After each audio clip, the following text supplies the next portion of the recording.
क्या आपको पता है आदिकवि वाल्मीकि उनके अतीत जीवन में रत्नाकर नाम के एक लुटेरा थे। हाँ, ये कहानी हम कल स्टार्ट किए थे। आज इसका बाकी अंश हम आलोचना करेंगे, पर शुरू करने से पहले मैं स्वाति हूँ और यहाँ पे हम 365 डेज का एक स्वाध्याय का चैलेंज लिए हैं और इसमें हम आपको बताएंगे माइथोलॉजिकल स्टोरी। जहाँ पे मैं शुरू किया रामायण के कथा, जो हमारा रीजनल लैंग्वेज जो है मेरा मदर टंग बंगाली में लिखा गया था, जिसका नाम है कृत्तिवासी रामायण, क्योंकि कृत्तिवास पंडित ने इसको लिखा है। ये पोएटिक फॉर्म में लिखा हुआ है। अगर आप बंगाली पढ़ सकते हैं तो you must go for the book. तो चलिए कहानी को शुरू करते हैं।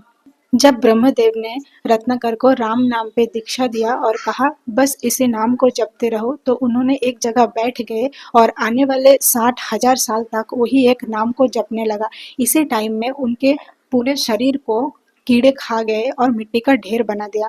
समय का डायमेंशन हमारे इस भूतल में और ब्रह्मलोक में बिल्कुल अलग है।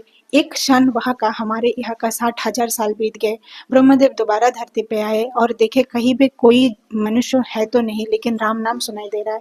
उन्होंने देखा मिट्टी का ढेर से आवाज आ रहा है। आदेश किया इंद्रदेव को। बारिश हुआ 7 दिन और मिट्टी गल गए। मिला बस तो एक कंकाल सार इंसान जो बस राम नाम जपते जा रहे। वाल्मीकि के अंदर से निकल आए रत्नाकर, इसीलिए ब्रह्मदेव ने उनका नाम रखा वाल्मीकि। कहा आगे चल के तुम भगवान विष्णु के नए अवतार रामचंद्र के जीवन गाथा लिखोगे। जो तुम लिखोगे उसी के आधार पर ही वो अपने जीवन अतिबाहित करेंगे। लेकिन उनको यह यकीन नहीं हुआ।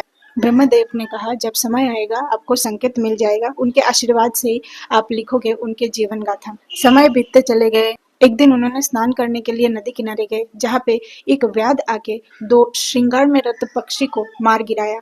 उसी टाइम उनके मुंह से एक श्लोक निकला, जिस श्लोक का मतलब ये था कि उस पक्षी को मारने के लिए उन्होंने व्याध को डांटा जैसे। लेकिन खुद के बोलने वाले उस श्लोक जो बाद में मानिषाद नाम से विख्यात हुआ, उनको खुद ही उसका अर्थ नहीं समझ आया।